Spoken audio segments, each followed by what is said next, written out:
Hello ma sista, j'espère que tu vas bien. Je te souhaite la bienvenue dans Langage de femme. Ici, on t'aide à grandir à l'intérieur afin de rayonner à l'extérieur. Je suis Daisy et je t'invite à te mettre à l'aise parce qu'on va discuter un petit peu. Alors avant de commencer cet épisode, j'espère que le son est mieux. Écoutant le premier, voilà, le son est pas ouf. Même s'il n'est pas ouf, si tu ne l'as pas écouté, je t'invite à aller l'écouter juste après celui-ci parce que je me présente, je parle aussi un peu de la vision et ça te donne une idée de ce dont on parle, ce qu'on traite ici. Mais pour l'épisode d'aujourd'hui, donc qui s'intitule « Je sais qui je suis », comme tu peux le lire, on va parler d'identité. J'ai pris une définition dans le Larousse qui parle de l'identité.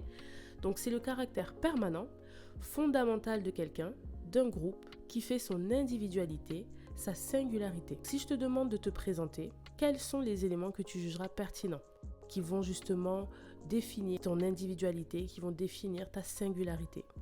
Tu commenceras certainement par me donner ton nom, ton âge, ta profession, les études que tu fais, ton lieu de résidence. Tu me parleras aussi de tes origines, de ton lieu de naissance ou de ta situation familiale.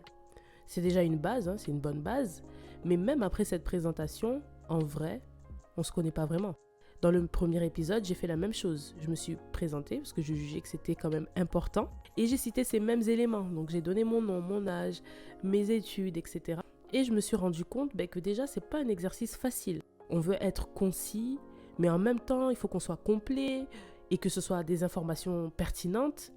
La deuxième chose, c'est que c'est plus parlant d'avoir l'histoire en fait, d'avoir le background pour comprendre la personnalité d'une personne. Je me suis rendu compte simplement qu'un être humain est bien plus que son âge, bien plus que son emploi ou son lieu de naissance. Quand on commence à côtoyer une personne, c'est là qu'on va véritablement commencer à la connaître, avoir plus d'informations sur qui elle est. On en apprend plus sur son caractère, sa personnalité, ses goûts. En fait, ce qu'elle aime, ce qu'elle n'aime pas, et ce dans différents domaines. On va également avoir des indications sur ses valeurs, sa foi, est-ce qu'elle est croyante, en quoi elle croit, si elle croit. On va aussi avoir des indications sur son origine, bien plus que j'ai 2 frères, une sœur. Là, on va vraiment comprendre l'environnement dans lequel cette personne a grandi.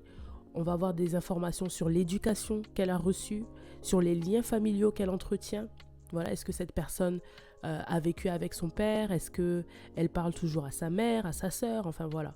Mais même dans ça, on peut avoir des surprises. Vrai ou faux? Qui n'a jamais été déçu de quelqu'un? Qui s'est jamais demandé « Ah, mais est-ce que je l'ai déjà connu cette personne en fait ?» Genre, qui es-tu? You be you, comme on le dit en anglais. Ça, c'est valable pour les autres, mais même pour nous.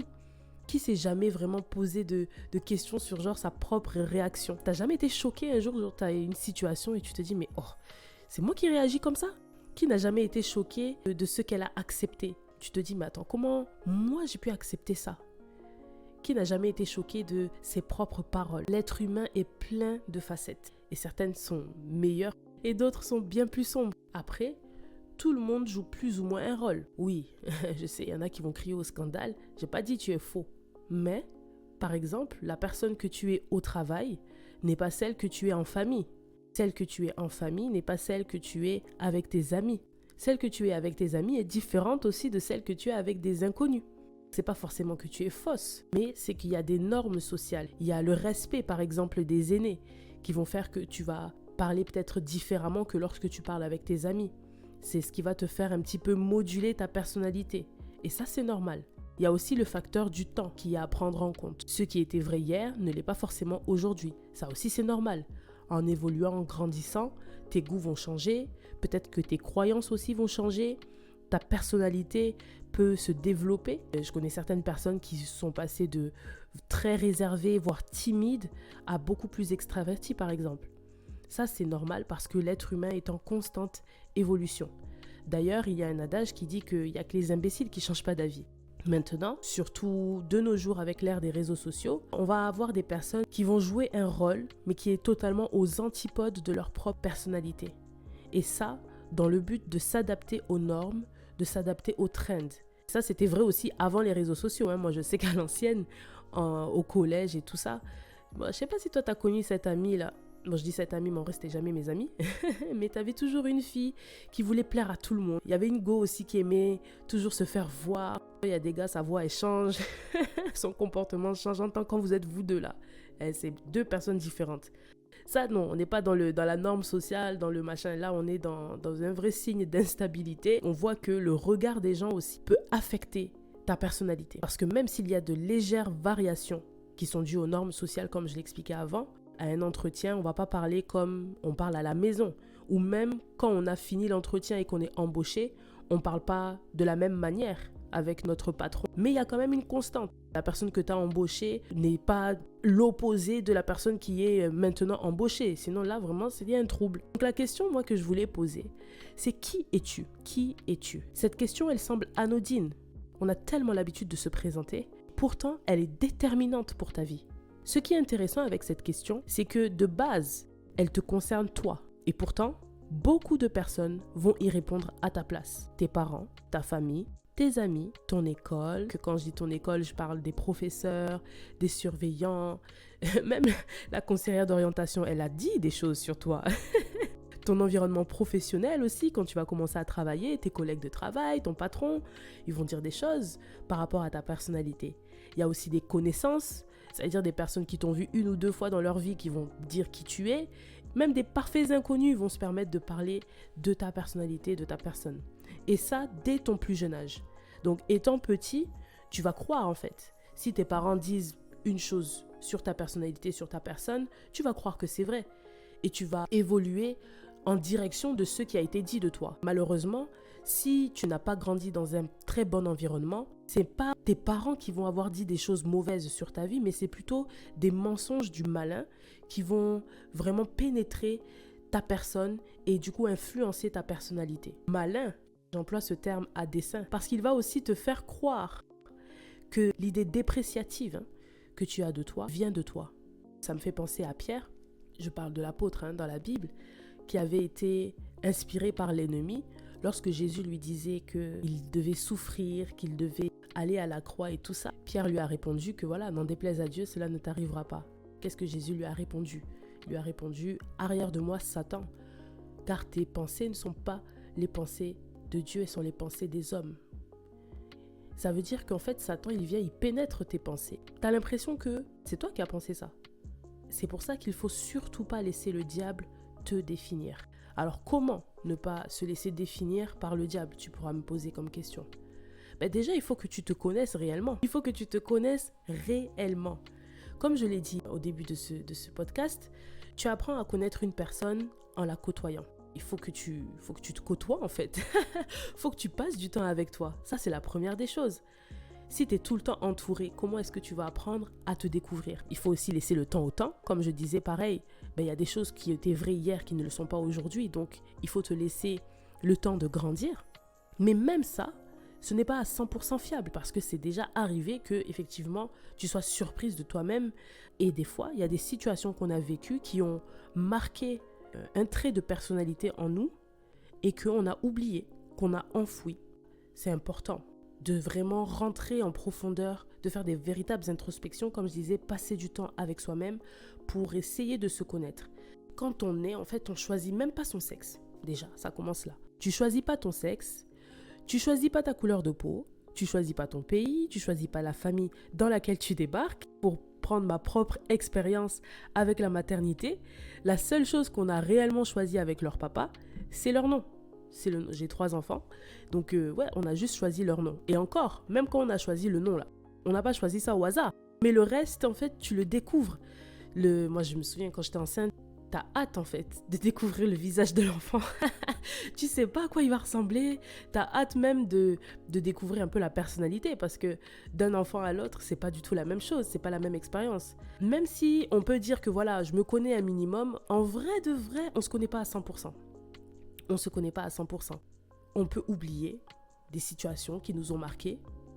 On peut être influencé par des personnes qui ont répondu à notre place. Et on peut aussi ne pas passer assez de temps avec soi-même. On peut aussi ne pas prendre le temps de grandir. Si ces différents éléments ne sont pas bien traités, il sera difficile pour toi de ne pas te faire définir par les autres. À la réponse, en réalité, comment ne pas se laisser définir, notamment par le diable, c'est de se rapprocher de la personne qui te connaît réellement. La personne qui t'a créé. Et là, je ne parle pas de ta maman. Je l'ai dit moi-même, en étant maman, je ne connais pas tout ce que mes enfants vivent, même à l'école, par exemple. Je ne sais pas. Je ne les connais qu'en partie. Mais il y a quelqu'un qui nous connaît réellement et cette personne-là, c'est Dieu. Tu es connu de Dieu déjà. Ça, c'est clair. Tu es connu de Dieu. Je ne sais pas qui tu es dans les détails, je ne sais pas qui écoute ce podcast, mais je sais que Dieu te connaît. Dans Jérémie 1, verset 5, il disait qu'il connaît avant même que soient formés dans le ventre de notre mère. Donc moi, mes enfants, avant même qu'ils soient dans mon ventre, Dieu les connaissait. Avant que je sois dans le ventre de ma propre mère, Dieu me connaissait. Quand tu vas avoir un pépin sur ta voiture, en général, tu peux aller dans un petit garage, machin, truc. Mais quand c'est des problèmes électriques, parce qu'en plus en ce moment, là, les voitures, il y a beaucoup d'électronique et tout. Quand c'est un vrai problème électronique de l'ordinateur de la voiture, tu auras plutôt tendance à aller vers le concessionnaire de la marque de ta voiture. Oui, parce qu'il connaît vraiment son produit. Moi, quand je cherche à savoir qui je suis, je dois me retourner vers celui qui m'a créé. C'est ça la première des choses. Parce que c'est lui qui connaît jusqu'au nombre de cheveux qu'il y a sur ma tête. Je parlais tout à l'heure du fait qu'on a choisi le nom de nos enfants, mais en vrai de vrai, on a demandé à Dieu. Parce que moi, cet enfant-là, avant qu'il soit dans mon ventre, moi je ne le connaissais pas. Dieu, il a un programme pour cet enfant, tu vois. Et c'est comme Zacharie dans la Bible, qui a reçu le nom de son fils par révélation. Et si tu te rappelles un petit peu de cette histoire, les gens ne voulaient pas qu'il appelle du nom de Jean. Ils ne voulaient pas que l'enfant s'appelle Jean. En temps, c'est le nom qui avait été reçu par révélation. Et qu'est-ce qui s'est passé, Zacharie? Parce que, je te passe certains détails de l'histoire. Si tu es intéressé, je te mettrai les références dans la description. Il a écrit le nom sur un tableau. Il a dit non, mon fils, il s'appelle Jean. Il ne parlait pas à ce moment-là. Et dès lors qu'il a attesté du nom qu'il avait reçu pour cet enfant-là devant les hommes, il a retrouvé la parole. C'est très important d'avoir la révélation de qui tu es dans la présence de Dieu. Parce que comme je le disais, et ça depuis ta plus tendre enfance, tout le monde va se permettre de te définir. C'est vrai aussi, pas forcément pour des choses qui sont fausses, tu vois, mais même des fois pour des choses réelles, toi-même tu peux te définir, alors qu'en réalité, c'est même pas comme ça que Dieu te voit. Je prends l'exemple de Gédéon, qui lui-même va se définir comme étant le plus petit de la famille, qu'il est pauvre et tout ça. Et en fait, il se définit par des faits qui sont réels. C'est pas un mensonge en soi, tu vois. Tu es peut-être dans ce cas-là. Tu te dis, je suis pauvre, je suis pas intelligente. Peut-être parce que tu n'as pas fait de très longues études et tout ça. Tu te dis, ah non, moi, je comprends rien, j'ai du mal à ci, à là, je sais pas réfléchir, etc. Tu vas te donner des adjectifs très négatifs. C'est peut-être à cause de réalité. Certaines personnes qui vont se définir par leurs émotions. Peut-être tu t'es souvent mise en colère, tu vas dire que je suis colérique. Tu vas dire je suis anxieuse, alors que non, tu as peut-être juste eu des périodes d'anxiété, mais tu vas te définir, tu vas prendre ces émotions pour en faire ta personnalité. Il y en a d'autres qui vont se définir par leurs expériences. Si tu as plusieurs successions d'échecs, tu vas peut-être te dire que franchement, je suis maudite. Mais à aucun moment, c'est ce que ton créateur dit de toi. À aucun moment. Et comme pour Gédéon, Dieu ne voyait pas qu'il était le plus petit de sa famille. Dieu ne voyait pas qu'il était pauvre. Dieu voyait quoi? Il voyait un vaillant héros. Et laisse-moi te dire que la première chose qui sera attaquée chez toi, c'est ton identité. Pourquoi? Parce que ton identité est profondément rattachée à ta destinée. Je te donne l'exemple par excellence de notre Seigneur Jésus. Juste après qu'il se soit fait baptiser et que le ciel se soit ouvert sur lui et qu'on entendit la voix disant « Celui-ci est mon fils bien-aimé », le diable va directement lui dire « Si tu es le fils de Dieu, genre si ». Oh, il n'y a pas de si, je suis le fils de Dieu. Mais tu vois qu'il cherche déjà à mettre un peu ce trouble, ce doute. Et c'est souvent ce qu'il fait. Mais si tu es né de nouveau, pourquoi est-ce que tu fais toujours ça? C'est peut-être que tu es ça en fait. Il va toujours essayer de s'attaquer à ton identité. Si l'or et l'argent appartiennent à ton père, comment ça se fait que toi tu sois dans la galère en fait? Et il va essayer d'implanter ces pensées-là de pauvreté dans ton esprit. Si le Saint-Esprit enseigne toutes choses, comment ça se fait que toi tu comprends rien? Comment ça se fait que quand tu lis la Bible, là, tu n'arrives pas à comprendre? C'est peut-être que tu es bête en fait. Ça, c'est pas ce que Dieu dit de toi. Jamais.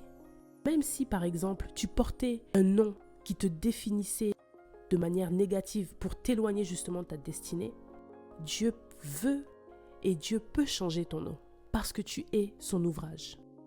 On va lire juste un verset, Éphésiens 2, verset 10, qui nous dit « Car nous sommes son ouvrage, ayant été créés en Jésus-Christ pour de bonnes œuvres, que Dieu a préparées d'avance, afin que nous les pratiquions. » Tu es l'ouvrage de Dieu créé en Jésus.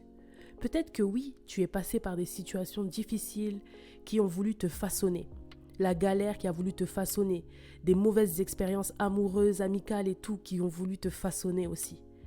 Mais lorsque tu veux te rapprocher de ton Créateur, il te crée en Jésus-Christ. Donc le fait que tu sois créé en Christ, c'est au travers de cela qui peut réellement changer ton identité. Et c'est pour cela, moi, que je te parlais de rallier, en fait, le spirituel à ton glow-up. Si tu te remets en phase avec ton Créateur, c'est à travers cela que tu pourras rayonner, au travers des œuvres que Dieu a préparées d'avance. Alors, beaucoup de personnes t'ont peut-être défini, mais si tu le permets, j'aimerais répondre à la question « Qui es-tu » ? Tu es unique, tu es aimé de Dieu, tu es la prunelle de ses yeux, tu es une créature merveilleuse. Ne l'oublie jamais.